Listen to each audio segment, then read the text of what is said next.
If you can understand how cash flows around a business, that's how you really actually get in and understand a business. Dynamic array, Excel treats it as one thing. You need lambdas for that, otherwise it's going to create circularity and just not work. The lambdas are just basically functions built in Excel which are custom. You build your own function and then you can then reference it later on as if it's a native Excel function. The real benefit of using dynamic arrays and lambdas is when the full model is dynamic arrays and lambdas, that if you start mixing and matching, I think you lose a lot of the power. There is no substitute for testing. To test computer code is reading it. Most efficient way is testing it. Named range for us would typically contain 2,000 values, for example. So it's very powerful to be able to reference that as just a named range when you're typing in formulas. Massively speeds up the build process. Just making sure you keep all hard-coded values in the same place. When you're working with dynamic arrays, it's quite important to have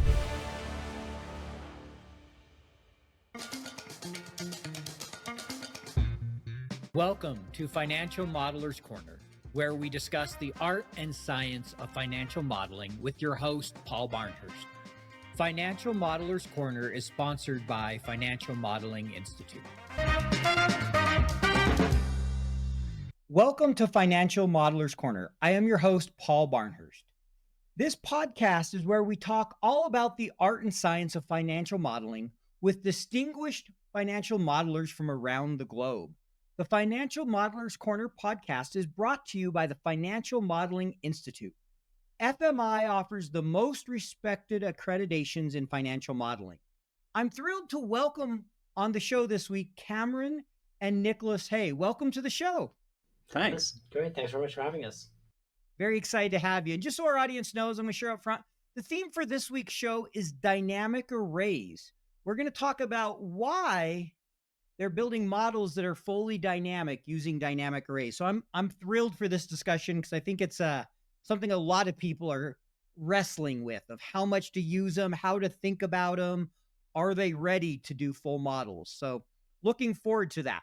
But before we jump into that, and before we get to know you a little more, got to start with the question I ask everybody. We'll give you both the opportunity. I know you know what's coming. I see the smile. We'll go with Nick first. Nick, tell me about that worst financial model you've ever seen. I know you have a horror story.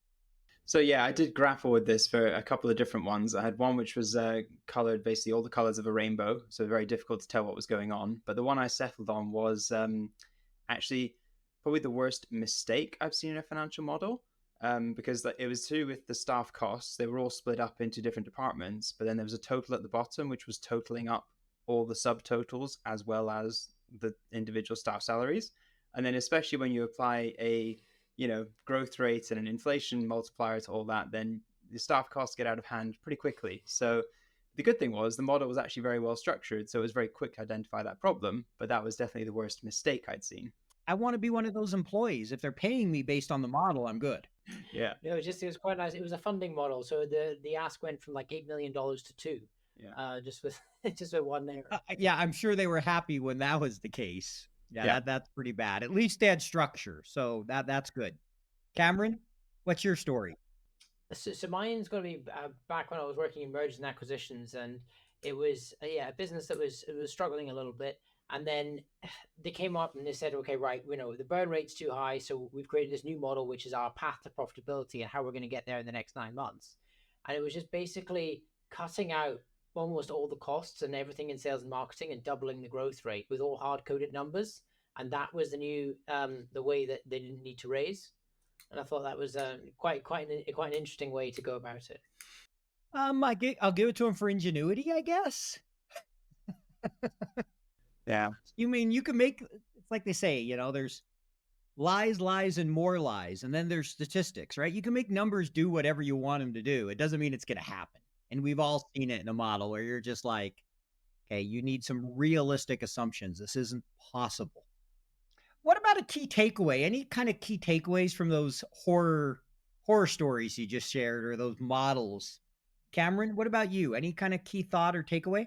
Well, I mean, really just making sure to show all your workings and have all the KPIs underneath the financial model. So when you're looking at, your revenue growth versus your sales and marketing costs, are things starting to go out of whack?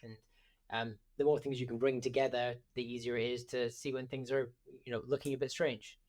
I think that's a great point of being able to have things in such a way that you can quickly tell if something's getting out of whack.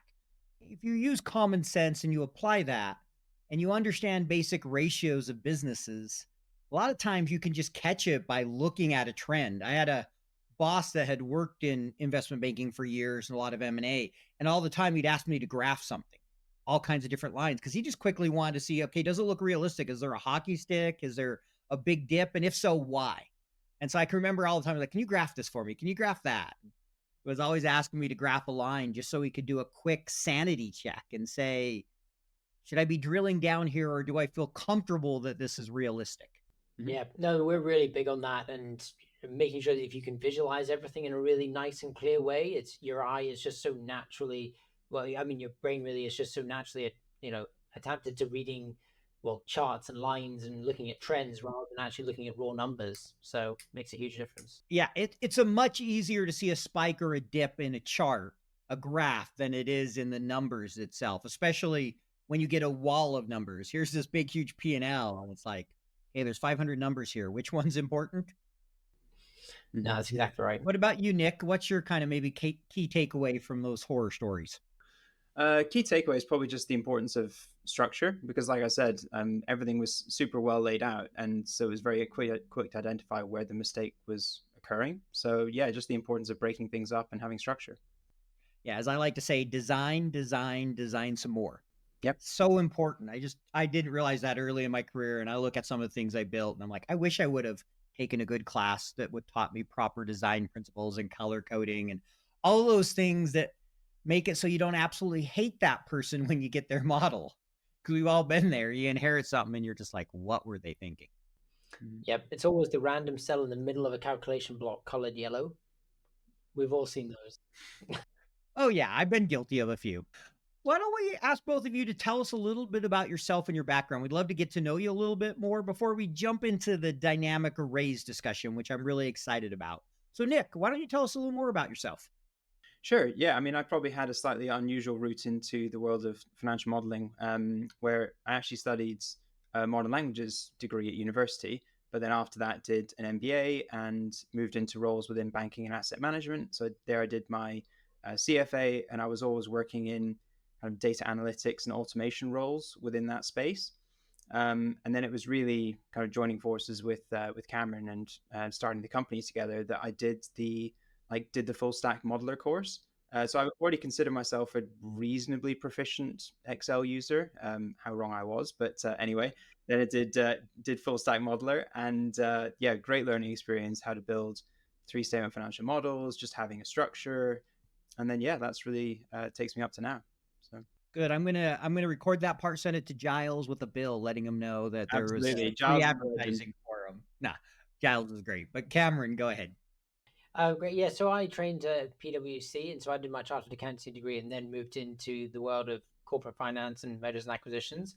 And it was really there in doing all my training that I really got into financial modeling and really seeing how it can be used as a very effective tool to then do consulting services on top of. Whereas actually, I think too often it's seen that people are, or you use a financial model and it's just a process that doesn't not used for anything else, but that's where I fell in love with that. And then, yeah, just sort of worked with tech companies and saw that this was an area where a lot of companies saw a lot of value, and then led us to start Finomatic Consulting. Great. And I appreciate a little bit on your background. And another question I have for you, Cameron. You started in accounting. How did you become passionate about financial modeling? When did you realize that that's what you wanted to do, is to help people build models? And I know you're building the models for more than just the sake of building the model, but that's something you wanted to be kind of a core part of what you were doing. Yeah, it was really just understanding, well, coming back to the point of with business, if you can understand how cash flows around a business, that's how you really actually get in and understand a business. And in my opinion, and just, with a lot of people that I spoke to. So it was really understanding originally when I first moved into mergers and acquisitions, and then thinking, oh, well, if I want to go into private equity, for example, this is a key skill set that private equity firms look at. Now, I didn't end up going down the private equity route. Sure.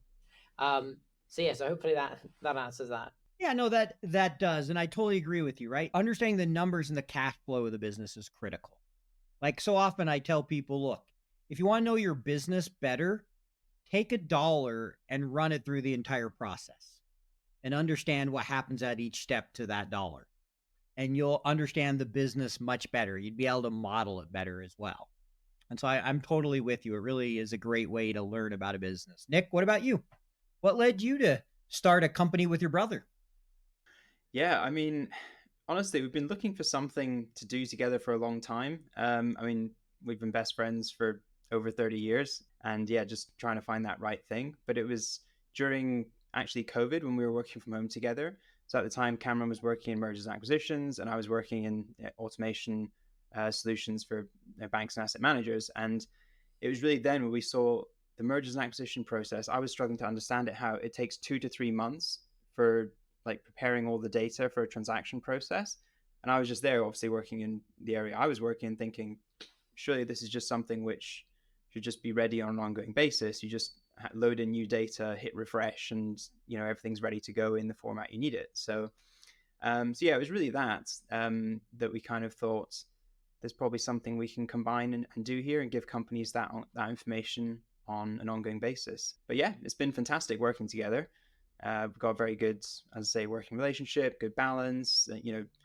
Go to the gym at lunch times during the week, play golf on Friday mornings. It's great. Yeah. Sounds rough. Can I swap you? I want to play golf on Friday morning. That's great that you guys can do that together and it works so well. And always good to have a partner that you can trust. Yeah, exactly. I mean, we get so often like talk from lawyers being like, yeah, you need to formalize this, put this agreement in place. And you go, look, if something goes wrong between us, the other one's going to have to answer to mum. And that's a much bigger penalty than having to deal with the UK legal system. So Definitely. Oh, so true. I could totally relate to that one, right? There is nothing like the scorn of a mom. Yeah. The wrath of mom. We've all been there. So next question I have, and we'll ask this one of you, Cameron. How did you guys decide to focus on, SaaS companies, a lot of private equity backed? It feels like that's kind of your niche spot. How did that come about that's where you wanted to focus? Yeah, so it really came down to just that's what my experience was in while working in corporate finance for Sure. years, and also the contacts that I had as well. So it's like with the private equity funds we work with, a lot of them I'd come across in my previous role, so it was quite an easy transition to then say, well, we know each other, we've worked together, so they've already had the proof of concept of your work while you were a sell side advisor. So when you're going and say, well, I'm going to do the same thing that I was doing in my old job, but just do it under a different umbrella, it's not too much of a shift rather than going to a completely new industry or completely new area and then having to build all those connections and build that trust from the bottom up. Totally makes sense. I figured it was probably something like that, as that's kind of where your experience is. That's usually how it works because it's easiest to get customers. People are more likely to trust you versus, oh, I'm going to go into this industry. Have you modeled anything in that industry? No, but it's all the same. Do you know anything about it? Yeah, I watched Bloomberg News. It just doesn't quite work. No, that makes a lot of sense. Yeah, and with our projects, I mean, I would probably say 30% of the time is spent actually doing financial modeling or less than that. And so much more of it is around what's the information going in? Does that make sense? And actually doing the consulting part around like, how is the information getting from the day-to-day tasks of the bookkeeper to the private equity fund that's monitoring this company? Yep. And then how can we make that more efficient and more accurate? Yeah, if you had told me most of your time was spent on modeling, I'd be a little worried. Yeah, exactly. 30%, 50%, fine. If somebody tells me 70, 80%, yeah, I'm not sure you're doing the customer a service. No. Right. So the model is obviously important, but there's so much that goes into that. Understanding the business, the flow of everything, the data, the consulting, the providing good advice. The model will help with all that, and it's critical to the whole process. But there's so much more that goes into being a good modeler than Excel and the 3 statements and just being able to build it. Yeah. I see you both nodding your head, so I know you know that. So I want to jump in and spend a little time focusing on dynamic arrays. And for anyone who's not familiar with dynamic arrays, the whole idea is the array can spill and adjust. So your range can grow and contract based on inputs that come into a formula that will cause it to resize versus the old way of working in Excel where everything was static unless you use Control-Shift-Enter, which really wasn't dynamic, but was the way to deal with an array. So the first question I have, And we're going to throw this one at you first, Nick, and then Cameron, I'll give you an opportunity to add any thoughts to it.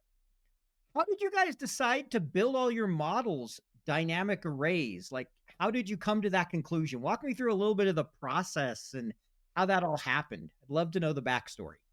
Yeah, absolutely. I mean, I guess for the last 12 months, we've gradually been using dynamic arrays a bit more and more, just kind of building them in where we could.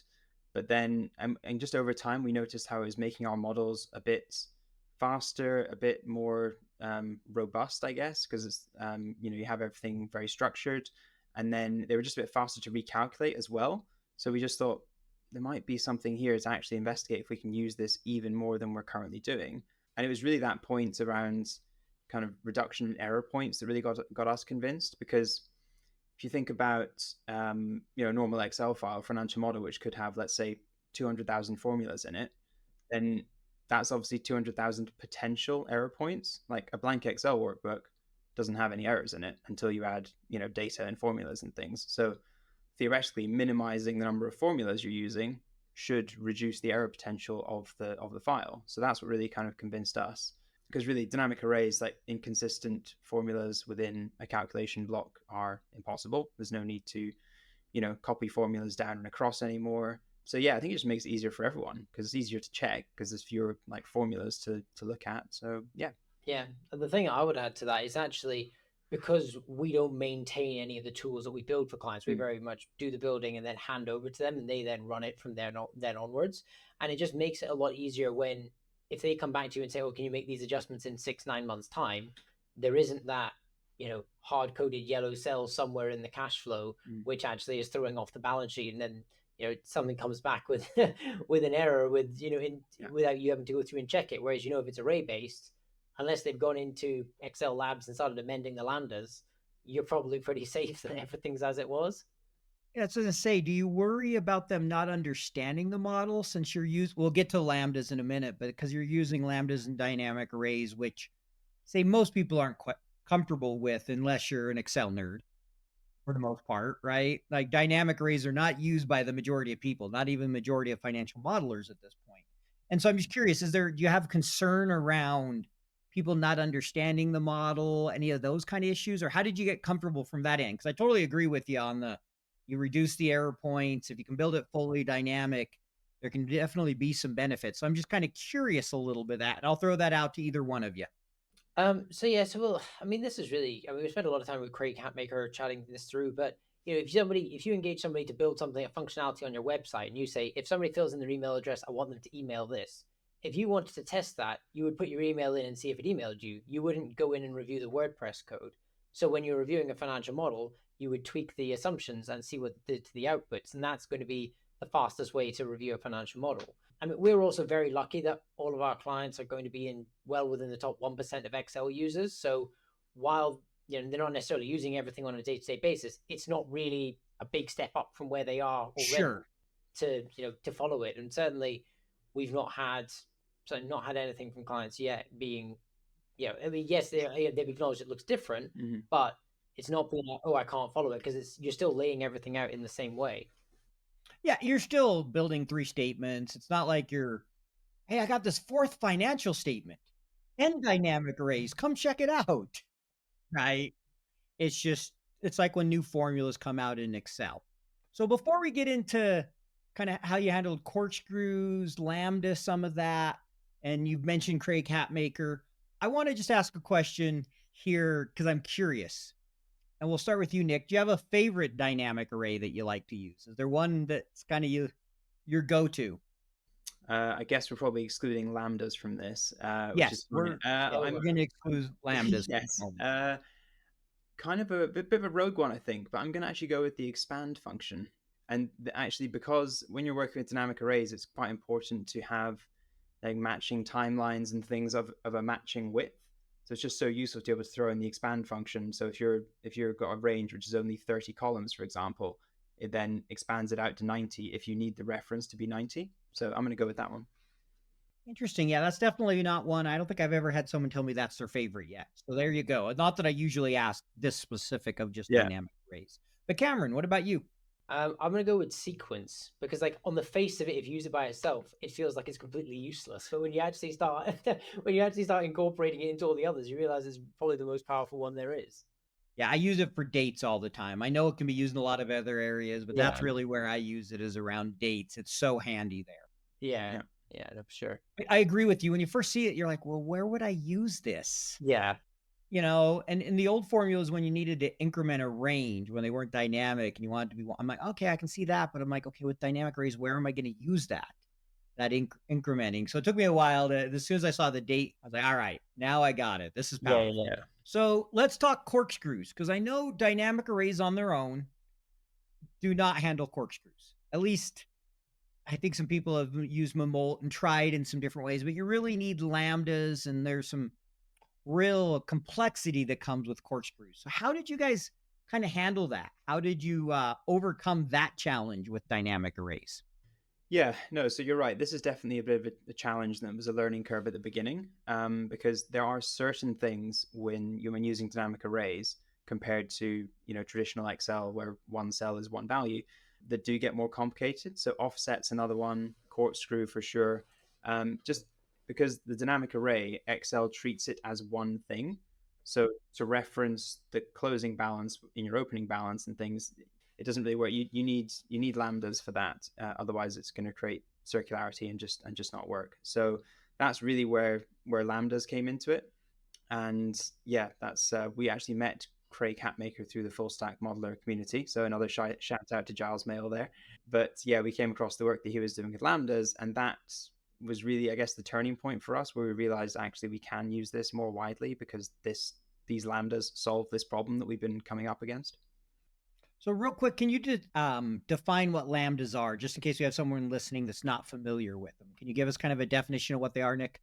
Yeah, lambdas are just basically functions built in Excel which are custom. So you just you build your own function, and then you can then reference it later on as if it's a native Excel function. So just a very simple example is if you have a dynamic array which is spilling vertically and horizontally across a range, you can have then a lambda which does some cols, as in some columns, and just totals up each individual column within that range. So which, if you're not using that as a lambda, you would need to use the kind of bicol and then a little lambda function after it. So it's really just a way of creating custom Excel functions. Yeah, but it's also noting that you don't need to create them yourself. You can import them from somebody else. So, Yeah, so talk a little bit about that, Cameron, because it sounds like you're using a lot of them that have been created by Craig. So what is it that Craig has done? Why are you using his lambdas? Maybe talk a little bit about that. Well, the main reason we're using is lambdas because I mean they're fantastic. They work, and we wouldn't trust ourselves to build them. So you're better off making sure that it's somebody who really knows what they're doing in that field is doing them and has checked them however many thousands of times, rather than doing something ourselves. In today's business world, financial modeling skills are more important than ever. With Financial Modeling Institute's Advanced Financial Modeler Accreditation Program, you can become recognized as an expert in the field by validating your financial modeling skills. Join the Financial Modeling Institute's community of top financial modelers, gain access to extensive learning resources, and attain the prestigious Advanced Financial Modeler Accreditation. Visit www.fminstitute.com/podcast and use code podcast to save 15% when you register.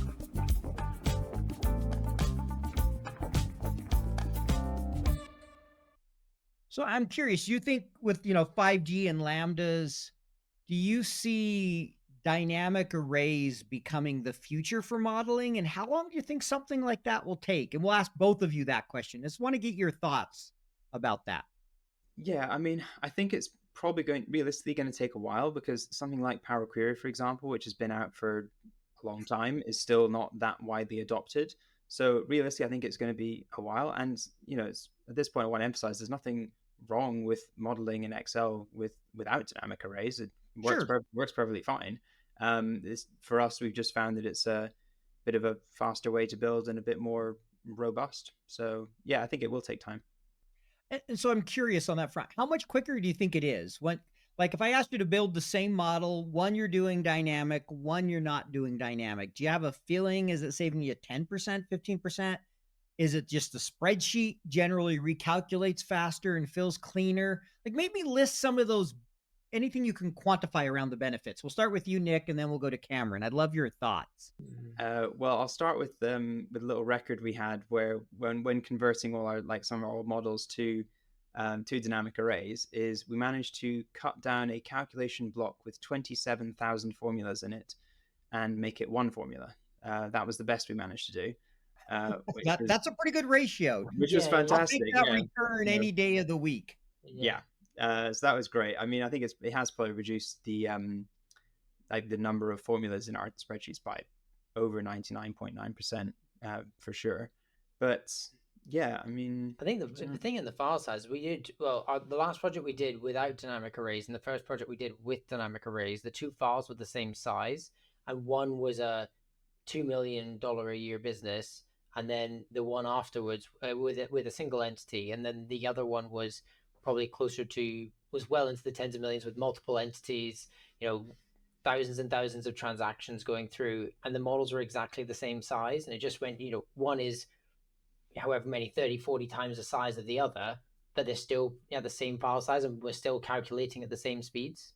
It's pretty amazing. So what advice would you offer to, let's say somebody's listening to the show and they're like, I'd like to start doing dynamic arrays. I want to fully model in dynamic arrays. We'll start with you, Cameron. What advice would you offer them if they're thinking about going down that route?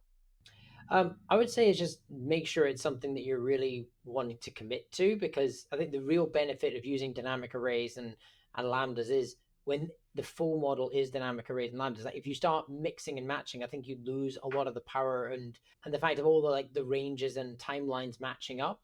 Because that's one thing that I would say if you're going to dip your toe into it, I think it's probably not something to do. Is something you really got to make sure you do absolutely full-heartedly with 100% commitment. So it's basically fully commit or don't do it. Don't go half and half, which, I hear you. I've built some models, played with them a little bit. A lot of them have been half and half as you just kind of learn. You're like, okay, this is painful if it's half and half. Yeah. Nick, your take. Yeah, I'd probably say similar actually with dynamic arrays. You just kind of dive in and gradually just try and convert, even just converting an old model that you built before and just gradually trying to convert it into dynamic arrays. Like it will take a bit of time to get your head around it, and learning the power of VStack and HStack and filter, and as Cameron said, matching up the timelines. But it will get there, and I do think once someone invests the time in it and really gets to grips with it, I don't see you ever going back to the other way. And talk a little bit more about what 5G is from Craig Hatmaker. How many lambdas maybe you're using in your model, how someone could learn more about that. So why don't we start with you, Nick, on that question? Yeah, so in terms of Craig Hatmaker, so he's kind of like our mentor in this area, I guess. But his website, Beyond Excel, he's got all his lambdas uploaded there. In terms of our models, we probably import about 40, I would say, of his lambda functions. There are definitely sort of 10 or 15 that we would use more regularly. But 5G is basically just using lambdas to enhance the power of Excel models and leverage dynamic arrays. And really the power of that, which you'll see if you look at some of his videos and things, is you start thinking about Excel in terms of blocks rather than cells, which might sound a bit weird, but you really just think about it in this is a block which contains, 10,000 cells, for example, but it's one thing. It's not 10,000 cells. So give an example of maybe what one of his lambdas solve, like what one of them does. Can you give me an example? Yeah, Corkscrew is probably the most relevant example because it's something I figured that's what you would go with. Yeah, well, there's many that I could go with because there are lots of fantastic ones. But Corkscrew is probably the best one to talk about because it just allows you to have that process where you go from opening balance and then adding flows, getting to a closing balance, and then going back to an opening balance, which you just can't do with Excel's native dynamic arrays. What would you add to that, Cameron? Any thoughts there? No, nothing else to add, I think. Do you have a favorite lambda from Craig? I think that's well, it's basically like some if but goes, dynamically into an array. Okay, got it. So cool, fun. So I think that covers most we want to cover on dynamic arrays. There's a couple other questions I want to ask you before we get to the favorite section that everybody loves, rapid fire. I know you guys have your answers ready. So first I want to ask you, and we'll start with you, Cameron, on this one. What is your favorite Excel shortcut? What Excel shortcut has saved you the most time and why? I would say Alt ORE for adjusting column height. So it's just when you want to create like a small little gap in between each of these like sections of KPIs, for example, is one that you just think, oh well, I always need to like go back and like manually drag down. But it's just you can just do that and set them, and especially set them all to the same height as well, rather than if it's like you used to just do it and drag it manually. Then I think that's my favorite. All righty, Nick, what's yours? F11 for making a graph out of a selected data set. So I guess it's an oldie but a goodie. Yeah, that's a good one. I always think of Alt F11 going into VBA when I hear F11. I just always think VBA, even though I know there's other uses. So, all right. So this next question I want to ask you is: you guys look back on your career, and we'll start with you here, Nick. What is the number one lesson you've learned during your career that's helped you the most? I would probably say that there is no substitute for testing. And I guess talking to Craig actually reinforced this even more. But I really appreciated that when I was working on a project at HSBC, and the business analyst there would always just, be testing things very rigorously, of course. But he would always say, like, do you know what the most inefficient way to test computer code is? And I was like, no. And he said, reading it. And like, do you know what the most efficient way is? And I said, no, testing it. So again, that very much comes back to Craig Hatmaker's point of, why would you try and debug an Excel formula by looking at it? Like, just plug in values and see if it gives you the result that it should give you. So yeah, it's kind of like if you turn all your assumptions to zero and you're getting some numbers out of your model, you might have an issue. Yeah, exactly. I totally get it. Cameron? Mine's going to be a lot more basic than that, but actually how valuable it is when you're working on something later in the evening, just not sending it in the evening, just going to bed and just waking up and just checking it first thing when you wake up in the morning. The number of things that you can spot, which are really obvious when you just, come in fresh and you're just looking at everything first thing in the morning versus trying to look at something just before you send it out. Yeah, it makes an absolute world of a difference. Spoken like a modeler that's done many late evenings. yeah, there's been a few. Yeah, no, there's something to be said for that. It's kind of like when you said that, I also thought of whenever you're emotional and you're writing an email or anything, sleep on it, then read it in the morning and see if it comes across different. Most of the time it does. It's like, I probably should change that word and this word, or I really should never send this. The thing is, we've got ChatGPT now, so you can just copy and paste it and say, make this nicer.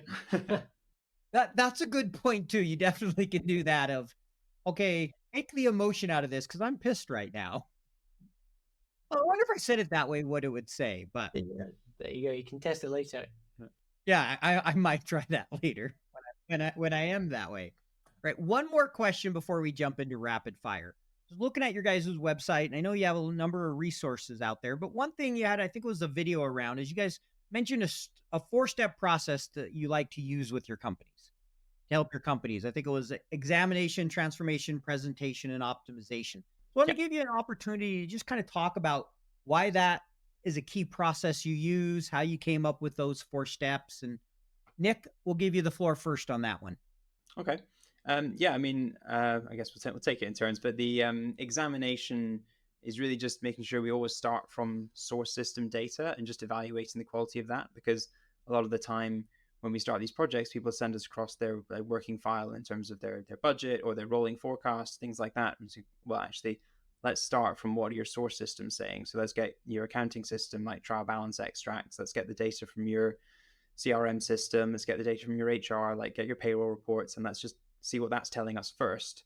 And then we go into the transformation stage. Yeah. Well, I mean, on the examination, it's just making sure that all the information that you want to be kind of seeing at that, and what we were talking about earlier about at the, the private equity firm or at your board meetings, that's actually being captured at the granular level, whoever's maintaining the data on a day-to-day basis. So making sure if there are adjustments needing made, that we can do that in the examination. And then, transformation is really taking all that source information and then starting to pull it together. And this is part of the next stage is pulling it together and making sure all the different systems are talking to each other. So does the CRM actually match up with the invoice listing? So if you've got all these deals closed, are these clients paying you that are closed deals in Salesforce? And then just building it all into a picture, which we can then present back to the client. And that comes into that presentation layer. No, it's a presentation really. And actually, I'd never really appreciated the power of data visualization. I'm going to give my third shout out of the recording to Full Stack Modeler again, because that was one of the modules that they have, where really just seeing the power of data visualization and how to bring the most out of the data. And coming back to what we were talking about earlier with visualizing models and having graphs, which show that we actually have a section of graphs called forecasting sense check.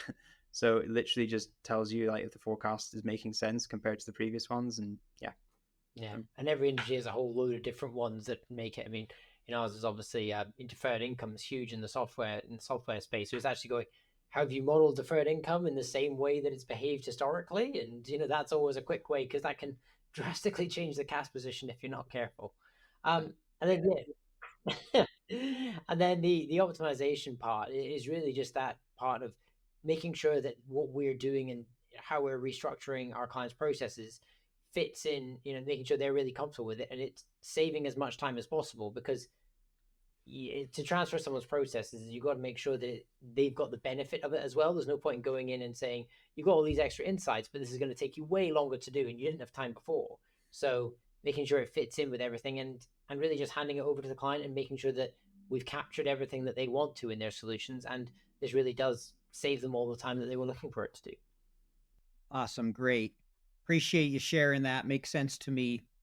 We're going to move into rapid fire, but I just want to let everybody know, Nick and Cameron have been kind enough. They're going to share a model that we'll make available to just kind of show how they build a dynamic array. So you guys can kind of look at a file. So that will be with the show notes that people will be able to find. So I just wanted to mention that now. And now we're going to play a little game to pick who gets to go first. All right. So Cameron, Nick, you both ready? Yeah. Have you done paper, rock, scissors before? Yeah. All right. It's paper, rock, scissors. Winner gets to go first. Okay. 1, 2, 3, go. 1, 2, 3, go. Oh no. 1, 2, 3, go. Oh, damn. Okay. They are brothers. There you go. Yeah. All right. I think you won there, Nick. So you get to go first here. Okay. Here's the rules. Ground rules. You get no more than 10 to 15 seconds to answer. You can't use it depends. You can elaborate on one or two. So you just need to take a side. We'll run through them all. And Cameron, where I'll give you the opportunity is I either can run through all of them, or you can just say, hey, I want to tell where I'm different. It's up to you. But we'll start with Nick here. Circular or no circular references in your model? Nope. Use lambdas. VBA or no VBA? No. Power Query should be able to do most of it. Do you prefer a horizontal model or a vertical model as far as layout? Not time dimension, but more vertical in that all your schedules are on one page. Horizontal, you kind of like to have them each on a different page. No, vertical. I think horizontal you can get a lot of tabs very quickly. Now, I don't know how you'll answer this one, but I'll ask anyway. Dynamic arrays, yes or no? Yes, for absolutely everything. External workbook links, yes or no? No, use Power Query. Named ranges versus no named ranges in your model? Named ranges. Okay. Do you follow any kind of formal standard from a board for your modeling, like FAST or some of the others that are out there? Not a formal standard. Both of us have, as they've been trained, full stack, and so we have elements of that in ours, but we have a very strict internal structure. Yeah. Sure. Got it. Will Excel ever die? No. Will AI build the models for us in the future? Yes. Should you use sheet cell protection in your models? Yes or no? We don't. Okay. Fair enough. Do you believe financial models are the #1 corporate decision-making tool? Yes or no? Yes, especially if you bring together all the different data sources. Got it. What is your lookup function of choice? Choose, VLOOKUP, index match, XLOOKUP, or something else? So I very much used to be XLOOKUP all the way, but in the new world of dynamic arrays, you really need to be index X matching. So, all right, so you're an index and X match guy. All right, Cameron, do you want me to run through all of them, or do you want to just go through the ones where you're different? I'll leave it to you. I think probably just a couple where I'm a bit different on. Well, I mean, the thing is, I say I'm a bit different on, but we all work on the same file, so whatever Nick says goes. So I can't really be different.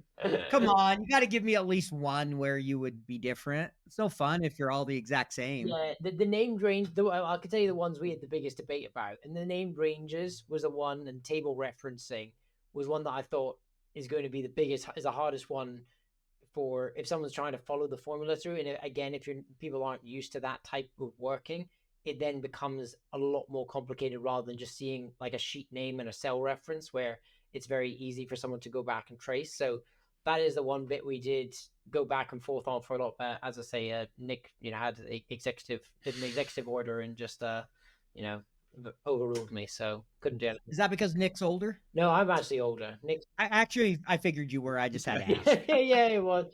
No, Nick's just the one in charge, so that's it. And then is there any of those answers, and I'll ask either of you, any of them that you want to elaborate on, like why you chose the answer you did, and just share a little bit more outside of dynamic arrays? I think we've covered that one. Any of the others? Well, I'm going to focus on the named ranges one and come back at Cameron on his. Yeah. So, because it's something we were very big on in like automation roles that I had in the past. It's just having these named ranges and defined variables that you could easily reference later on. So on the named ranges, we have compromised slightly in terms of we always make sure the named range starts with the tab name, just so it is that little bit easier for someone else to follow. Because I do understand that obviously we spend all day in these models, so we know where everything is. But yeah, named ranges, especially with dynamic arrays and thinking, like I said before, thinking about Excel in blocks instead of individual cells. So a named range for us would probably typically contain, I don't know, like 2,000 values, for example. So it's very powerful to be able to reference that as just a named range when you're typing in formulas. Massively speeds up build process. Makes sense. All right. Well, I appreciate you guys sharing. And is index X match your lookup of choice too, Cameron? Well, it has to be with lambdas, because the X lookup doesn't seem to work quite as easily when you're looking at two different when you're looking at the arrays really going down and across rather than just individually. Interesting. Yeah, because I prefer X lookup in most situations, but I'm not using lambdas. So X lookup whenever it's just like one row that I'm going for. Yeah, I'd always use X lookup. Got it. All right. Well, thank you for that. Enjoyed that. Good paper, rock, scissors battle there. Only took 3 rounds to get a winner. All right. So we just have 2 more questions here and we're going to wrap up. So the first one, and we'll ask both of you, we'll start with you, Cameron. What's the one piece of advice you'd give to our audience that can help them become a better financial modeler?